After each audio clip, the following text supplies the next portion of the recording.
जैसा सासाराम लोकसभा का इतिहास है।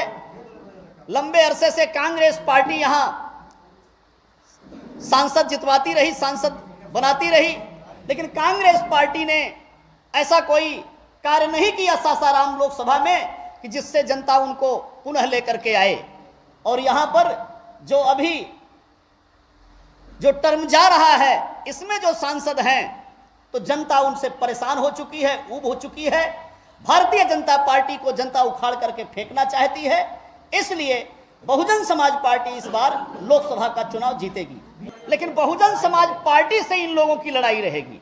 बहुजन समाज पार्टी एक नंबर पे है। जो भी लड़ेगा, चाहे वो बीजेपी वाला लड़े और चाहे कांग्रेस वाला लड़े, उन दोनों को अब की बार 2024 में दोनों में से वो टकराव होगा कि दोनों में से तीसरे पर कौन जाएगा। बहुजन समाज पार्टी एक नंबर पे रहेगी, बीएसपी जीतेगी। मीडिया के बंधु जानते हैं कि अगले कुछ ही दिनों में पूरे देश में लोकसभा का चुनाव होगा।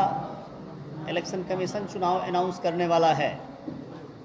तो ऐसे में बहुजन समाज पार्टी भी, हमारी लीडर माननीय बहन जी ने 9 तारीख में ट्वीट करके पुनः इस बात के लिए पूरे देशवासियों को बताया है कि बहुजन समाज पार्टी अकेले अपने दम पर चुनाव लड़ेगी। उस कड़ी में मैं डॉक्टर लालजी मेधांकर बिहार प्रदेश में बहन जी का नुमाइंदा हूँ, केंद्रीय प्रदेश प्रभारी हूँ। तो बहन जी के निर्देश के अनुसार बिहार प्रदेश की सभी 40 लोकसभा सीट पर बड़ी अच्छी तैयारी के साथ बहुजन समाज पार्टी अकेले अपने दम पर चुनाव लड़ेगी। 40 लोकसभा सीट में ऐसे तो हमारी सभी सीटों पर बेहतर तैयारी है, लेकिन बिहार वासी जैसा आप लोग जानते हैं, पूरे प्रदेश में जो हमारा ये कैमूर जिला है, बगल में रोहतास जिला है और बगल में हमारा बक्सर जिला है, ये तीनों जिले में बहुजन समाज पार्टी बहुत ताकतवर है। और ख़ासकर कैमूर जिले में बहुजन समाज पार्टी अभी लॉकडाउन के दौरान 2020 में जो विधानसभा का चुनाव हुआ था, वोट ऑफ परसेंटेज के हिसाब से जो बहुजन समाज पार्टी को वोट प्राप्त हुए, उस हिसाब से एमएलए तो हमारा एक जीता चैनपुर विधानसभा क्षेत्र से, और दूसरा एमएलए हमारा रामगढ़ से मात्र 149 वोटों से हरवा दिया गया। गिनती करके दोबारा प्रशासन ने हेरा फेरी करके हरवा दिया गया। ये रिजल्ट आया कैमूर जिले में।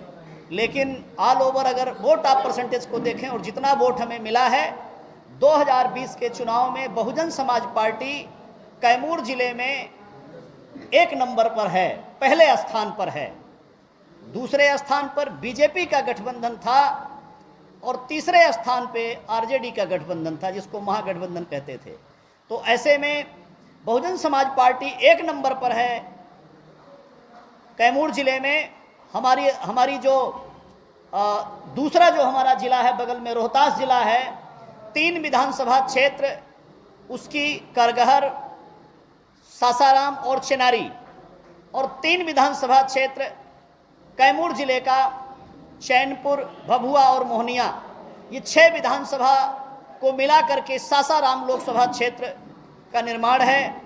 सासाराम लोकसभा क्षेत्र ये ऐतिहासिक धरती है, ये आरक्षित सीट है, रिजर्व सीट है, और इन सीट पर बहुजन समाज पार्टी का वर्चस्व है।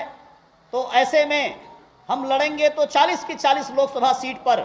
लेकिन मैं मीडिया बंधुओं को बताना चाहता हूं कि उन 40 में भी हमारी सासाराम लोकसभा की सीट वो एक नंबर की सीट है बहुजन समाज पार्टी के हिसाब से। क्या मुद्दा रहेगा आपका? आज एक नंबर की सीट पर बहुजन समाज पार्टी की राष्ट्रीय अध्यक्ष, उत्तर प्रदेश में 4 बार रही मुख्यमंत्री, सामाजिक परिवर्तन की महानायिका, परम आदरणीय बहन कुमारी मायावती जी के यहाँ हमारे बीच में से एक नौजवान युवा संतोष कुमार जी ने चुनाव लड़ने के लिए आवेदन दिया था।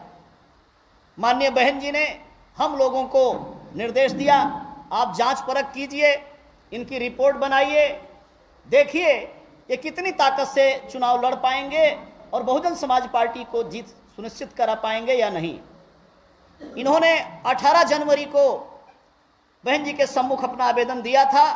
18 जनवरी के बाद से लेकर के हम इनको जांच रहे थे, परख रहे थे, क्षेत्र में इनके कार्यक्रम भी लगवा रहे थे। पिछले 27 फरवरी को इन्होंने एक भव्य कार्यक्रम भभुआ में किया था।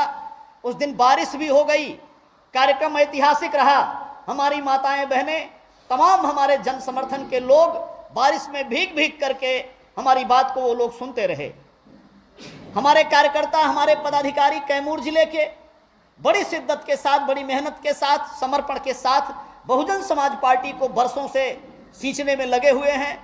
तमाम त्याग और समर्पण के साथ बीएसपी को आज हमारे कार्यकर्ताओं ने इस स्थिति में पहुंचाया है कि 2024 में सासाराम पार्लियामेंट बहुजन समाज पार्टी पूरी तरह से जीतने के लिए प्रतिबद्ध है और जीतने की तैयारी बहुजन समाज पार्टी की हुई है। तो ऐसे में हमें निर्देश प्राप्त हुआ माननीय बहन जी की ओर से कि सासाराम लोकसभा सीट पर युवा साथी संतोष कुमार, जिन्होंने चुनाव लड़ने के लिए सासाराम लोकसभा सीट से अपना आवेदन दिया था, उनका आवेदन स्वीकृत हो गया है।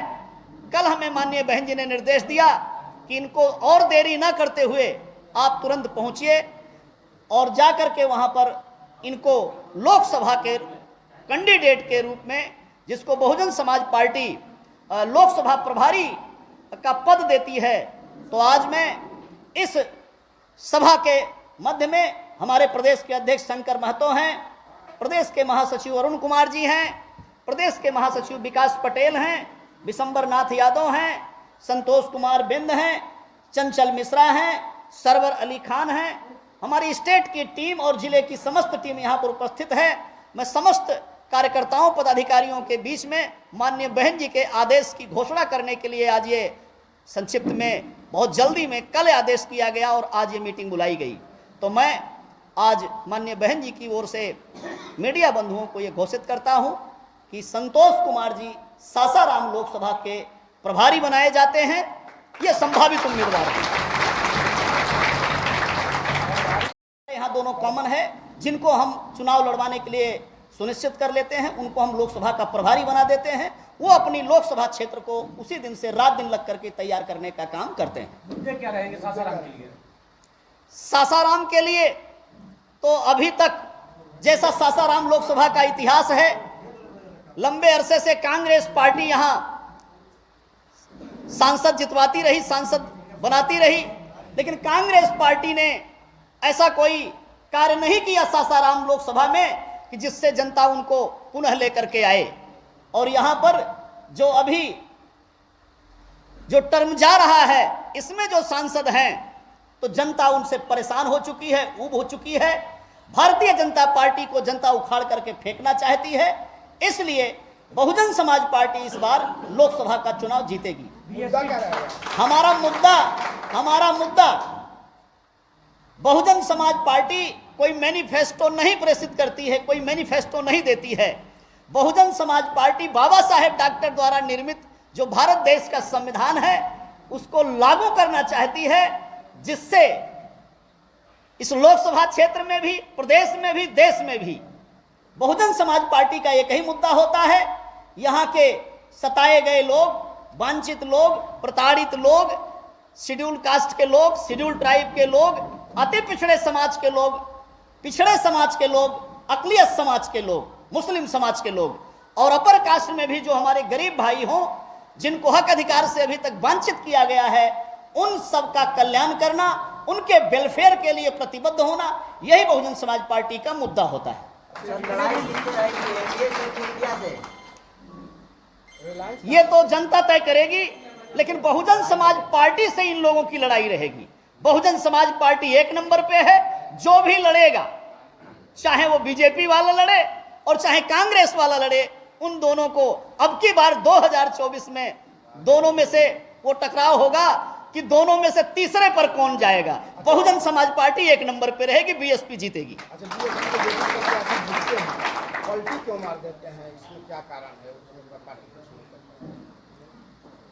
बहुजन समाज पार्टी जिस दिन ऐसी स्थिति में पहुंच जाएगी जब ताकतवर हो जाएगी, जब खाली 1 या 2 एमएलए नहीं जीतेंगे, बीएसपी के 10 एमएलए, 20 एमएलए, 50 एमएलए जीतेंगे, तो ये लोग फिर ऐसी जरूरत नहीं करेंगे। खैर, लोकतंत्र में थोड़ा तो ईमान बचा के रखना चाहिए।